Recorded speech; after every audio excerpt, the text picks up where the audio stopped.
شروع اللہ کے نام سے جو بڑا مہربان نہایت رحم کرنے والا ہے۔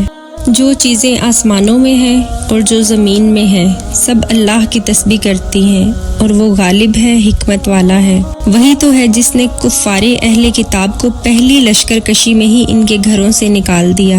مسلمانوں، تمہارے خیال میں بھی نہ تھا کہ وہ نکل جائیں گے، اور وہ لوگ یہ سمجھتے تھے کہ ان کے قلعے ان کو اللہ کے عذاب سے بچا لیں گے، مگر اللہ نے ان کو وہاں سے آ لیا جہاں سے ان کو گمان بھی نہ تھا، اور اس نے ان کے دلوں میں دہشت ڈال دی کہ اپنے گھروں کو خود اپنے ہاتھوں اور مومنوں کے ہاتھوں سے اجاڑنے لگے۔ تو اے بصیرت کی آنکھیں رکھنے والوں، عبرت حاصل کرو۔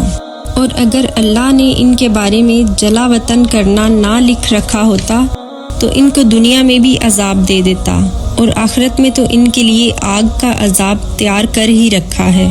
یہ اس لیے کہ انہوں نے اللہ اور اللہ کے رسول یعنی حضرت محمد صلی اللہ علیہ وآلہ وسلم کی مخالفت کی، اور جو شخص اللہ کی مخالفت کرے تو اللہ اسے سخت عذاب دینے والا ہے۔ مومنوں، کھجور کے درخت جو تم نے کاٹ ڈالے یا ان کو ان کی جڑوں پر کھڑا رہنے دیا، سو یہ اللہ کے حکم سے تھا، اور اس سے مقصود یہ تھا کہ وہ نافرمانوں کو رسوا کرے۔ اور اے مسلمانوں، جو مال اللہ نے اپنے پیغمبر کو ان لوگوں سے جنگ کے بغیر دلوایا ہے، اس میں تمہارا کچھ حق نہیں، کیونکہ اس کے لیے نہ تم نے گھوڑے دوڑائے نہ اونٹ، لیکن اللہ اپنے پیغمبروں کو جن پر چاہتا ہے غالب کر دیتا ہے، اور اللہ ہر چیز پر قادر ہے۔ جو مال اللہ نے اپنے پیغمبر صلی اللہ علیہ وآلہ وسلم کو بستیوں والوں سے دلوایا، وہ اللہ کے اور پیغمبر کے قرابت والوں کے اور یتیموں کے اور حاجت مندوں کے اور مسافروں کے لیے ہے، تاکہ جو لوگ تم میں دولت مند ہیں انہی کے ہاتھوں میں نہ گردش کرتا رہے، اور جو چیز تم کو پیغمبر صلی اللہ علیہ وآلہ وسلم دیں وہ لے لو، اور جس چیز سے منع کریں اس سے باز رہو، اور اللہ سے ڈرتے رہو، بے شک اللہ سخت عذاب دینے والا ہے۔ اور ان ضرورت مند مہاجروں کے لیے بھی جو اپنے گھروں اور مالوں سے خارج اور جدا کر دیے گئے ہیں، جو اللہ کے فضل اور اس کی خوشندوی کے طلبگار اور اللہ اور اس کے پیغمبر کے مددگار ہیں، بس یہی لوگ سچے ہیں۔ اور ان لوگوں کے لیے بھی جو مہاجرین سے پہلے اس گھر یعنی مدینے میں مقیم ہیں اور ایمان میں مضبوط ہیں، اور جو لوگ ہجرت کر کے ان کے پاس آتے ہیں وہ ان سے محبت کرتے ہیں، اور جو کچھ ان کو ملا اس سے اپنے دل میں کچھ خواہش اور خلش نہیں پالتے، اور ان کو اپنی جانوں پر مقدم رکھتے ہیں، خواہ وہ خود بھی فاقے سے ہوں۔ اور جو شخص خود غرضی سے بچا لیا گیا تو ایسے ہی لوگ بامراد ہیں۔ اور ان کے لیے بھی جو ان مہاجرین کے بعد آئے اور دعا کرتے ہیں کہ اے پروردگار، ہمارے اور ہمارے بھائیوں کے جو ہم سے پہلے ایمان لائے ہیں گناہ معاف فرما، اور مومنوں کی طرح ہمارے دل میں کینہ و حسد نہ پیدا کر۔ اے ہمارے پروردگار، تو بڑا شفقت کرنے والا ہے، مہربان ہے۔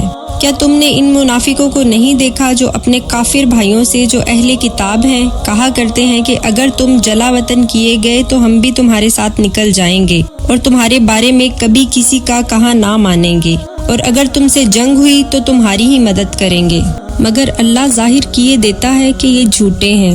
اگر وہ نکالے گئے تو یہ ان کے ساتھ نہیں نکلیں گے، اور اگر ان سے جنگ ہوئی تو یہ ان کی مدد بھی نہیں کریں گے، اور اگر مدد کریں گے بھی تو پیٹھ پھیر کر بھاگ جائیں گے، پھر ان کو کہیں سے مدد نہ ملے گی۔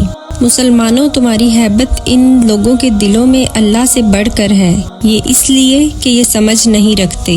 یہ سب جمع ہو کر بھی تم سے نہیں لڑ سکیں گے، مگر بستیوں کے قلعوں میں پناہ لے کر یا دیواروں کی اوٹ سے ان کے آپس میں بھی بڑی لڑائی رہتی ہے۔ تم خیال کرتے ہو کہ یہ اکٹھے ہیں، حالانکہ ان کے دل پھٹے ہوئے ہیں، یہ اس لیے کہ یہ بے عقل لوگ ہیں۔ ان کا حال ان لوگوں جیسا ہے جو ان سے کچھ ہی بیشتر اپنے کرتوتوں کی سزا کا مزہ چکھ چکے ہیں، اور ان کے لیے دکھ دینے والا عذاب تیار ہے۔ منافقوں کی مثال شیطان کی سی ہے کہ انسان سے کہتا رہتا ہے کافر ہو جا، اور پھر جب وہ کافر ہو گیا تو کہنے لگا مجھے تجھ سے کوئی سروکار نہیں، مجھ کو تو اللہ رب العالمین سے ڈر لگتا ہے۔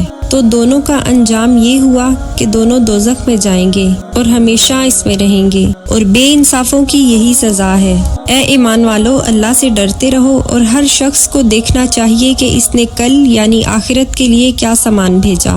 اور پھر ہم کہتے ہیں کہ اللہ سے ڈرتے رہو، بے شک اللہ تمہارے سب اعمال سے خبردار ہے۔ اور ان لوگوں جیسے نہ ہو جانا جنہوں نے اللہ کو بھلا دیا، تو اللہ نے انہیں ایسا کر دیا کہ وہ خود بھی اپنے آپ کو بھول گئے، یعنی یہی لوگ نافرمان ہیں۔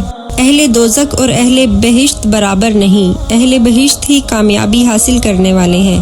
اگر ہم یہ قرآن کسی پہاڑ پر نازل کرتے تو اس کو دیکھتے کہ اللہ کے خوف سے دبا اور پھٹا جاتا، اور یہ مثالیں ہم لوگوں کے لیے بیان کرتے ہیں تاکہ وہ غور کریں۔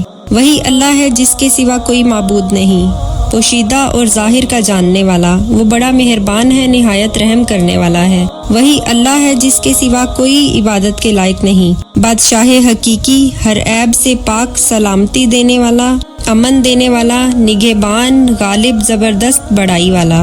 اللہ مشرکوں کے شرک سے پاک ہے۔ وہی اللہ تمام مخلوقات کا خالق، ایجاد و اختراع کرنے والا، صورتیں بنانے والا ہے۔ اس کے سب اچھے سے اچھے نام ہیں۔ جتنی چیزیں آسمان اور زمین میں ہیں سب اس کی تسبیح کرتی رہتی ہیں، اور وہ غالب حکمت والا ہے۔